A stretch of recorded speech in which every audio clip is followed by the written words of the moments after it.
Kawhi Leonard can't miss. The Knicks get bodied by the Pistons. Has anyone seen the cat? Damian Lillard is questionable, but so is the Bucks defense. The Lakers, they remember all of a sudden that it's the playoffs, and the Hawks make major changes. That's all today on Locked On NBA.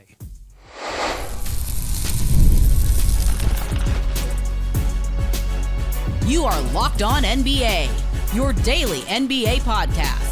Part of the Locked On Podcast Network, your team every day. Welcome to Locked On NBA. Thanks so much for making us your first listen of the day. We are free. We are available wherever you get your podcast. Part of the Locked On Podcast Network, your team every day. Today's episode is brought to you by FanDuel. Right now, new customers can get $250 in bonus bets when your first $5 bet wins. I'm Doug Branson, host of Locked On Hornets, and your Shot Clock Sherpa, guiding you through the NBA's biggest stories with the help of Locked On's local experts. And with me are two of Locked On's premier national NBA experts from the Locked On Nuggets podcast and senior NBA writer for the Action Network. He's our man of 1,000 podcasts. It's Matt Moore. Matt, Clippers Nuggets.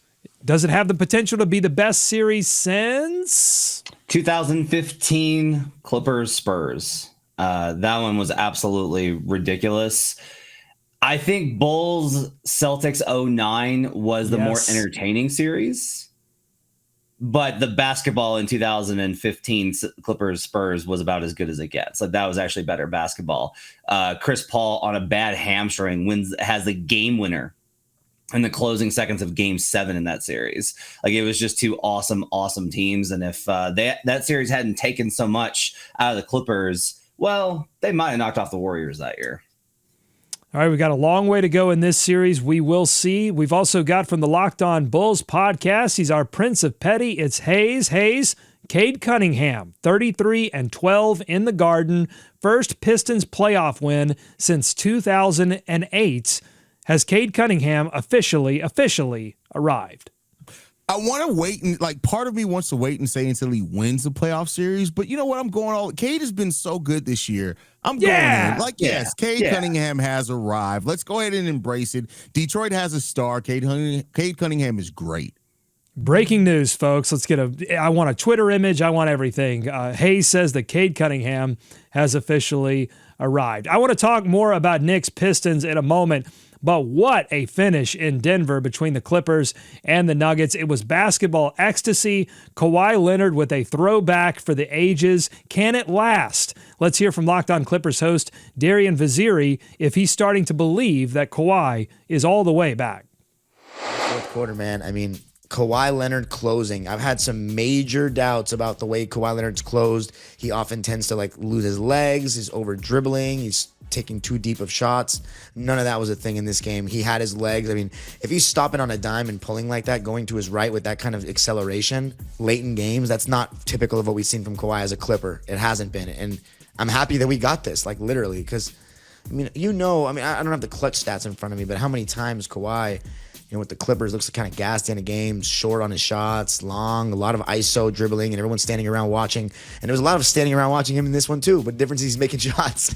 That's the difference. It's still ISO ball. See, everybody always says the coach isn't running anything. It's all ISO. Yes, it's ISO against who you want to ISO. And if you're Kawhi and you're on this kind of time, it don't matter who's guarding you. ISO Kawhi is good offense. Matt, did you ever think you would see this version of Kawhi Leonard again? And is it enough to propel the Clippers into a finals berth? I mean, I'm not surprised. Myron Madison's amazing. If you don't play basketball for most of the last 3 years, you got a lot of rest in order to put yourself in this position. So, not surprised. He was amazing last time, man. He's just, the thing is, the playoffs really are defined by, you can run good offense, but because the defenses are so set and things are so physical, you're going to have to make tough shots. You're just going to have to make tough shots. And there's nobody in the league, I think, better at making tough shots than Kawhi, Steph, and KD. Those are the three for me that's just those guys just make tough shots over and over and over again. Aaron Gordon played great defense last night. The problem was the Nuggets let Jamal Murray. They didn't want to play Gordon on him all game, so they put Jamal Murray on him to be all right, we're going to show you different looks and these type of things. And then that got Kawhi going. Kawhi saw 3 go in, and I was like, well, here we go. And sure enough, he was just able to get to whatever he wanted. Impressive performance from Kawhi. Surely nothing will derail this as it has every single time. Kawhi Leonard is so good when he's healthy. Like he's so such a good player. Like, and if you could just guarantee Kawhi Leonard is going to stay healthy, like this Clippers team would be a title contender, a title favorite. That game last night was so good. There were some mistakes made on both sides. Like to Matt's point, the Jamal Murray possessions on Kawhi Leonard made absolutely no sense at all to me. Made even less sense when they put Christian Braun on him as well at times. But just everything they all the different looks that they wanted to throw at Kawhi, just none of it really worked at all. Kawhi was just in a rhythm that game, and it is what it is when it comes down to it. Like, Russ made some big plays in the fourth quarter. Jamal Murray, of course, made big plays, but the thing still is the problem is that when Jokic sits, these teams go on runs, and the Clippers really took advantage of that last night, unfortunately. But it was a game of runs all throughout that game. But Kawhi Leonard, shout out to Kawhi for playing the way that he is. Him and James Harden really worked on their chemistry, but Norman Powell made some really big shots and plays down the stretch of that game also. I did want to note that for, Kawhi Leonard, ISO offense is good offense. The Clippers wound up in this game with a 111.7 offensive rating. And with Kawhi on the floor, though, it winds up being 125. So like that just shows you the key. If you're trying to build, everyone wants to talk about like people like me want to talk about like lifting your teammates up and creating leverage and finding great opportunities and the ball finds energy. Don't do that. Just make all your tough jump shots. Why don't people just do this more, Doug? It's simple. I don't understand it. And it's kind of the same thing we say with Jokic, right? Why don't you just put up 60-point triple-doubles every game and you would win? He actually had a triple-double in this game, 26, 12, and 10, but a complicated game for Jokic because there were 7 turnovers and maybe some defensive issues as well. We'll save a little bit of that for tomorrow. I am interested in that. I do want to talk to Matt and Hayes about that, but I do also want to talk about this early game. Pistons win in MSG. No 21-0 run allowed in the fourth quarter. The Knicks haven't led much in this in the first 2 games of this series. Cat doesn't score at all in the second half. Let's go to Locked On Knicks for their take. Cat takes his last shot with 5 minutes left in the third quarter. And all in favor of like running Josh Hart pick and rolls with Jalen Brunson down the stretch of this game. Like it didn't make any sense to me. The whole game plan just sucked. It was terrible. It's Jalen go save us. And you gave up whatever it was, 6-7 first round picks to bring in Mikal Bridges, to bring in Karl-Anthony Towns, and to presumably like revolutionize this offense. And because Tom Thibodeau is, for whatever reason, there's just an incredible rigidity there, and he is like pot committed to a starting lineup that, playing far more minutes than any other lineup in the league, was decidedly average on the season. And after the All-Star break was worse than that. They had a negative net rating after the All-Star break. And it's not just that the starters played so many minutes. Like the sin to me is that they played almost all those minutes together. Like you have minutes in the first half with both Towns and Brunson on the bench. That doesn't really make any sense to me. Hayes, does it make any sense to you? What's going on with New York, and can they fix it?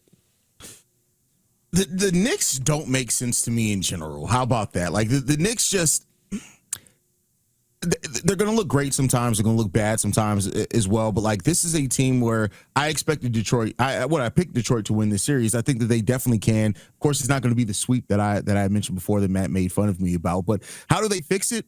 Going into the offseason and changing the personnel, getting more defensive talent, trusting your bench a little bit more now. Well, they had 8 points off the bench in this game, but like they just need more. Shout out to all the starters scoring double-digit figures. Like that's needed under a Tom Thibodeau system. But the balance of the Detroit Pistons have, the defense that they're able to play, they did that last night without Isaiah Stewart in that game as well. Jalen Duren making big plays for them.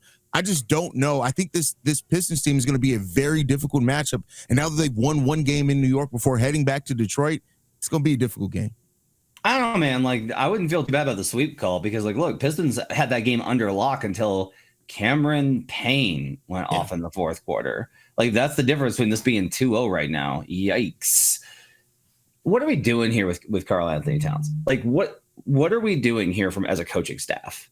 Like, Cat takes so much grief over and over and over again. That wasn't Cat's fault last night. Like, that's not on Cat. They didn't give him the ball. They put no effort into giving him. Cat's got Jalen Duren and Isaiah Stewart guarding him. They can't step out on the perimeter. He should be able to shoot threes over him. They don't set him up to do so.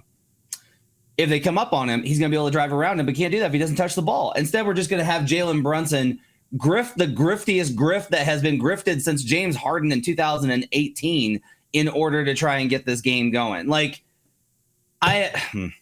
this is always kind of the things with Tibbs, man, is like, great coach, gets guys to play hard. You're going to have one run that's going to feel awesome because of how hard the guys play. But there comes a point where it's just like, yeah, we need somebody with a different type of thinking and more innovation. Your offense the Pistons are good defensively, but this is not like a lockdown defense. They're just really good and athletic. You cannot have this type of offensive performance versus this Pistons team at home. This is wretched. Knicks got to get in the lab quick, and I don't know if Tibbs has the keys to the scientific facility. Well, Tibbs complained after the game that Cade Cunningham getting a better whistle than Jalen Brunson. I thought we'd go to Kuka Hill of Locked On Pistons, who has some advice for the Knicks. Let's take a listen. Inside, you saw a bunch of fighting, diving on the ground, getting physical, pushing guys around. Knicks side, all you saw was a bunch of flopping, crying for foul calls. I'll tell you this much right now. The Knicks may win this series. Who knows? Who knows who will end up winning this series? But I'll tell you this right now. Flopping ain't going to win you this series. You better get ready to be physical. Coming up on Locked On NBA, we are going to keep the talk around physicality. The Lakers and the Bucks looking to turn up some to try to turn their series around in Game 2, and the Atlanta Hawks making some changes to their front office. What does it mean for Trae Young's future in Atlanta? That's all ahead. Locked On NBA. Today's episode of Locked On NBA is brought to you by FanDuel. The NBA playoffs are here, and FanDuel is giving new customers an incredible way to get in on the action. Right now, when you join FanDuel and place your first $5 bet, you're going to get $250 in bonus bets. $250 if your bet wins. I love how FanDuel makes betting so easy, whether it's picking my favorite team or diving into an assortment of player props on the site. From three-pointers to steals to assists, FanDuel has so many ways to bet your favorite player props. Plus, after the game tips off, the action can still continue. You can even combine those live prop bets into a same-game parlay for a chance to win big. So check it out. Don't miss out. Head to FanDuel.com today and claim your $250 in bonus bets if your first $5 bet wins. That's FanDuel.com. More Locked On NBA ahead. Thanks for making Locked On NBA your first listen every day. Your favorite NBA team has a free daily newsletter. Go to LockedOnDaily.com, subscribe, and stay up to date with local expert analysis. The Los Angeles Lakers are set to try to defend home court again in Game 2 versus the Wolves. But first, they have to reckon with what happened in Game 1. Is everyone on the same page about what went wrong? Let's go to the Kamenetsky brothers of Locked On Lakers for more.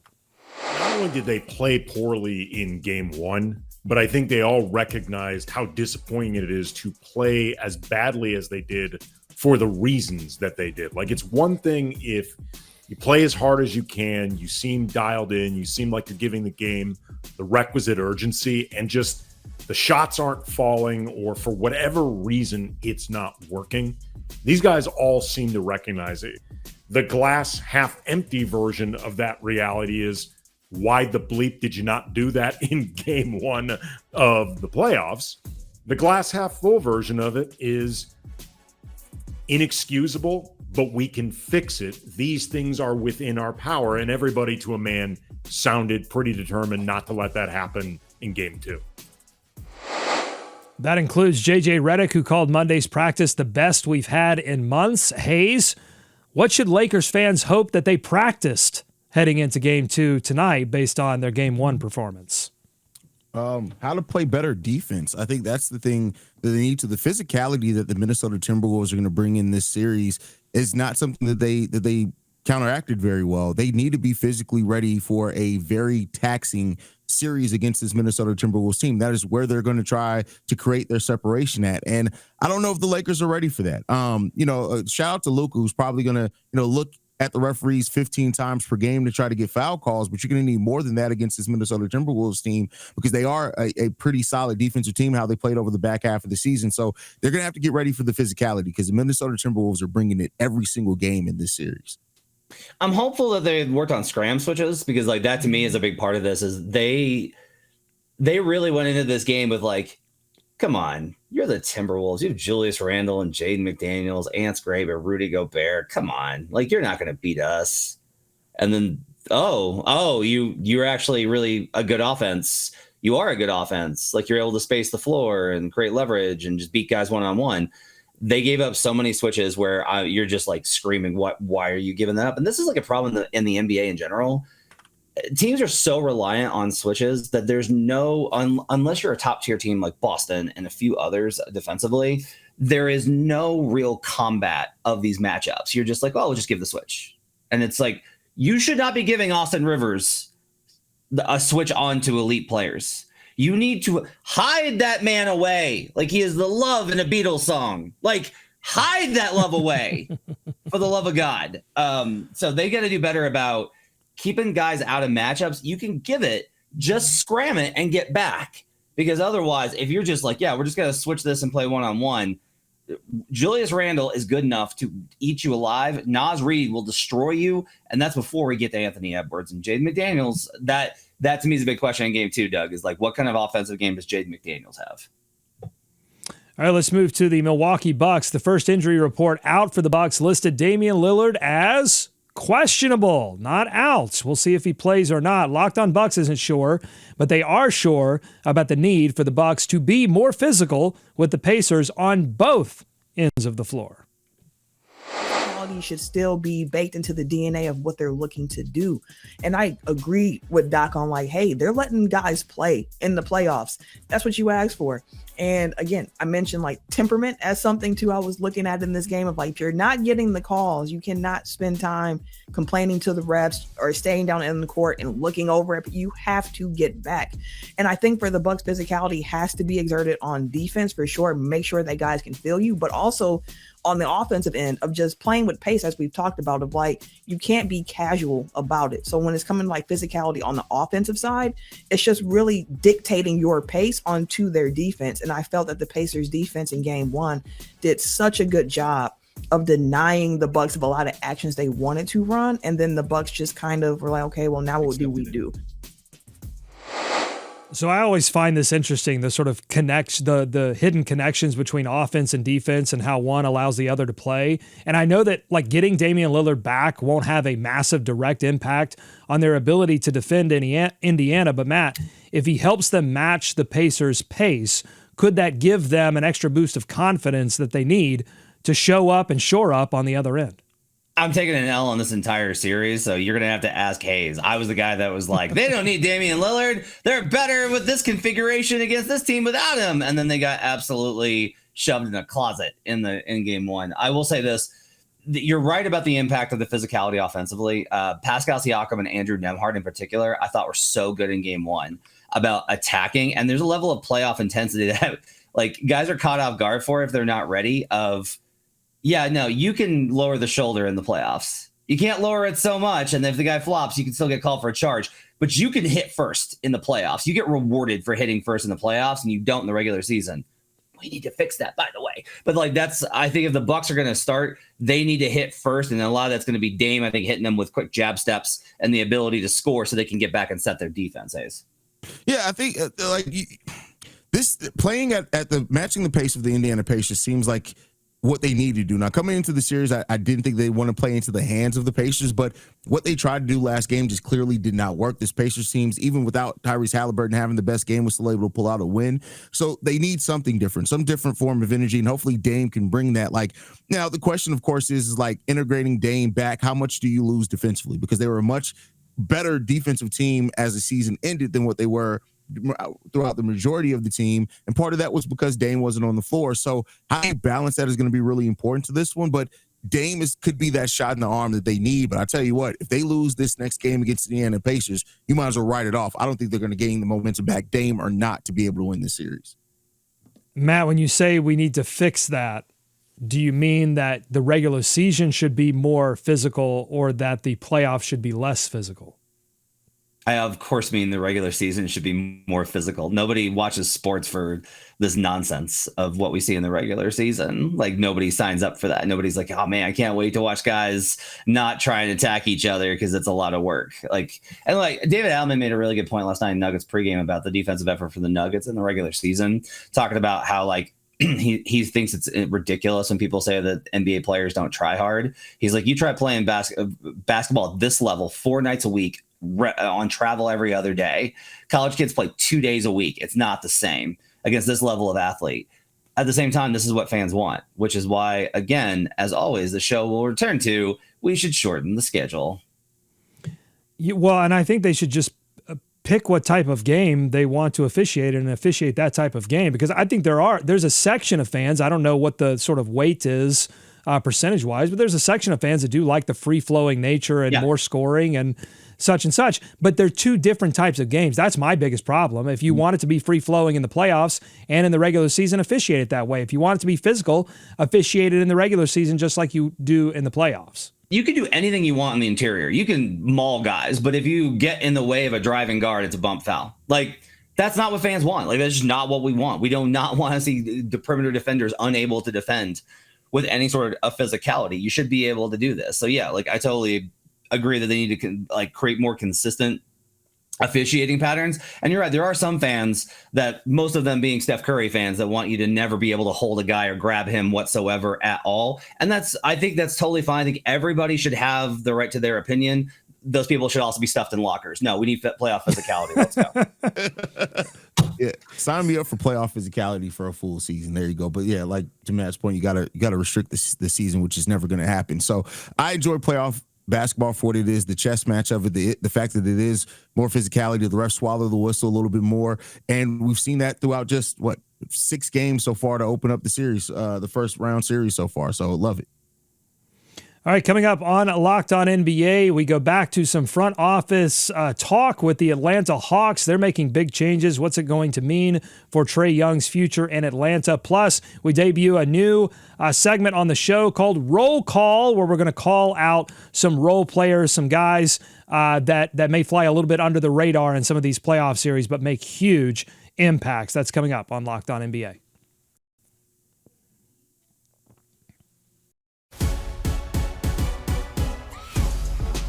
Thanks again for making Locked On NBA your first listen every day. Make sure you're checking out Locked On NBA Game Night. It's on this feed. It's recapping every game every single night.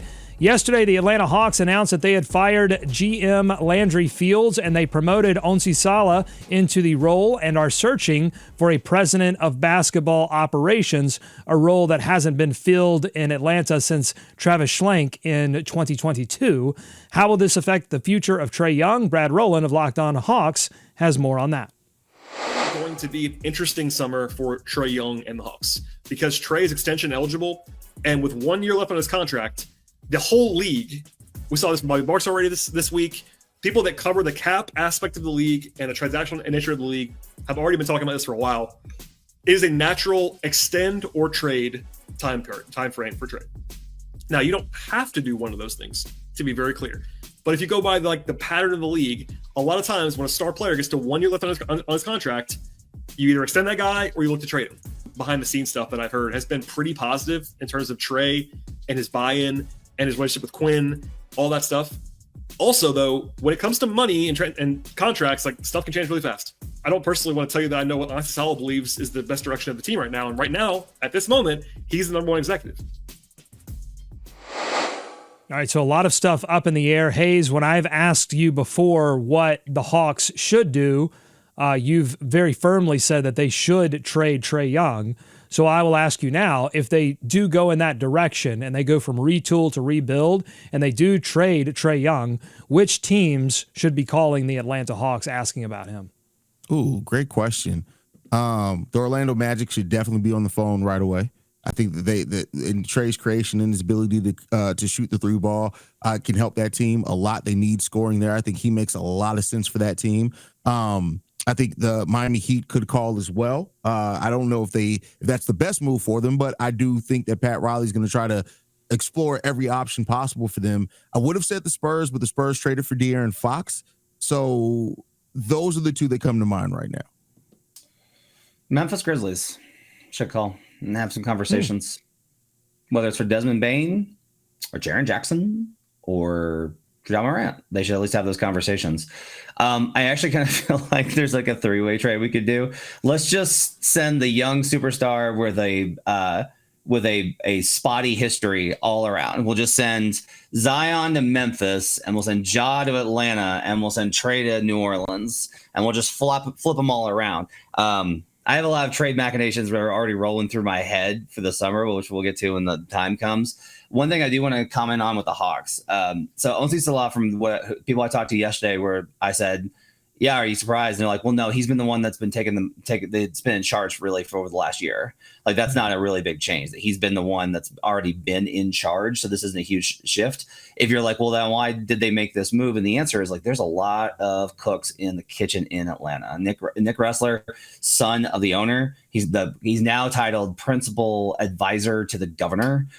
He's heavily involved in basketball operations. Kyle Korver's a guy that a lot of people contact if they want to like call about a trade. Like, Korver's a guy that they have called to trade, and he's now been promoted to the assistant GM role under Salah. So I will just say that the Hawks continue to be a team that I don't know that you can get a straight answer on who's making the decisions there. Maybe this move clarifies that, and if so, that's good. You need a guy. You want a lot of voices in the room, but you need one guy making the call, and hopefully they're going to give Salah that, because everybody I talk to has a lot of confidence and is just like, yeah, he's really great. So. And in your experience covering the league, both of you, when you have that situation where you aren't sure who's making the decision, does that often lead to good decision making? To, like, if you're talking about the return that they could get on a potential Trae Young deal, if you've got a lot of people trying to figure that out, does that help them or hurt them? It hurts because everybody's got their guys, right? So it's like, if you call one guy and they're like, oh, hey, would you move on from Bogdanovic? You're going to get like no, we're not interested in that. You know, Bogey's like a really good part of the organization. You call somebody else and it's like, oh yeah, definitely talk about. You can't. Everybody's got guys, man. Everybody's got guys, and it's really difficult. You want everybody on the same page in terms of like being able to send out that message. So I think often, and I want to be very clear, like, the Hawks are not alone in this. Like, a lot of organizations have factions and divisions and different people that are running things. They've just been one of the more exceptional ones. Detroit was actually like this up until the new organization under Trajan Langdon. Hayes, what do you think? When it comes down to like moving on from a GM, and even like all the voices and hands in the pot and all those type of things with Atlanta, like you want somebody to come in with a new vision, and also that brings everybody on the same page. One band, one sound, as close as you can get to that as possible. I'm a fan of a franchise that nobody knows what's up from down with the Chicago Bulls. Sometimes even when they do something right, we don't know what's up from down. You don't want that with the Atlanta Hawks. I think that, moving on from trade, I know I'm repeating myself at this point, it's the best thing for this franchise. And hopefully the new guy that comes in has that, or at least has a vision to get this team back. Like, being 3 straight years of being in the play-in and not making it out the play-in after a magical run going to the ECF before, like, something needs to change. And I think that is moving on from Trae. I would just counter that. I think Dallas Mavericks fans would ask for just one single person more in the room with Nico Harrison before a major deal for a star, or at least one person who understands the gravity of what is happening and how much the fans love the particular player that they are moving on from. I think I've never met somebody who every time they talk, they make it worse. We got to talk about tomorrow. Talks. Okay. We got to talk about that presser tomorrow. Put it on the docket, Doug, because we got to talk about that presser. That was wild. All right, credit to Matt Moore for this final segment. He asked for some time at the end of our show to shout out some of the unheralded performances that shift playoff games and sometimes entire playoff series. I'm calling it the roll call. So, Matt, why don't you start us off? First roll call. How about Nick Batum, man, coming in for the Los Angeles Clippers and playing big minutes and small ball rotation? His ability to hit those no-dip three-pointers. Aaron Gordon made an absolutely the Nuggets had their best defensive rotation last night on a sequence in which Batum hit a corner three because he caught high, shot high, no dip, and there's no chance for the rotation. He makes all the winning plays. He beats guys to offensive rebounds at age 37. He's the type of guy that wins you playoff games. I get it. You want young guys. You want the energy. It's guys like Nick Batum that you will remember for playoff runs. Respect the vets, man. Hayes. I'm going to go with Tobias Harris with the Detroit Pistons. Like I completely crapped on the acquisition of Tobias Harris, and he's been so important to this team just by being somebody who knows how to go out and do their job. And Tobias Harris last night against the New York Knicks, he had a blunder there towards the end that could have cost them the game, but luckily they were able to go back and go back on a run and end it. But Tobias Harris has just been so good as a vet that just understands his role, understands his job, and just does it consistently with that Detroit Pistons team. A quick thing on Nick Batum. I always called him, when he played for the Hornets, a laboratory player because he would always be the guy that would come up with something, innovate on something, or at least be early to the trend. He was one of the guys that would come off a screen up top and immediately pull up where the guy would run into him when he was, lock and trailing. And they had to make a rule to say, okay, that's not allowed anymore because he would exploit it so much for 4-point plays. And here he is with that, catching at the top, which we see other players doing, but he's always trying to figure out new ways to exploit defenses. So shout out to Nick Batum. And really quickly, Paul Reed for Detroit. Only 11 minutes played, 6 points, but a plus 13. And in the fourth quarter, he made 2 huge plays that kept the Knicks from going on another tremendous fourth quarter run, and I think helped save Detroit from another playoff loss. Yeah, phenomenal. His plus minus has always been really good, but he was honestly a little bit overrated by Sixers fans. Shocked, but he's been really good for Detroit, and I think he's given them really good minutes. One more, this is because this is a Batum segment. I did an interview with Batum in 2016 for CBS Sports. My article, I just looked it up, is titled "Nick Batum is the NBA wing every team needs." That was 9 years ago, and he's still contributing at this level. Shout out Nick Batum, man. All right. If you like what you heard today, subscribe to Locked On NBA wherever you get podcasts, including on YouTube. Thanks so much for making Locked On NBA your first listen every day. Enjoy tonight's action. Be kind to each other. And we're going to see you right back here tomorrow on Locked On NBA.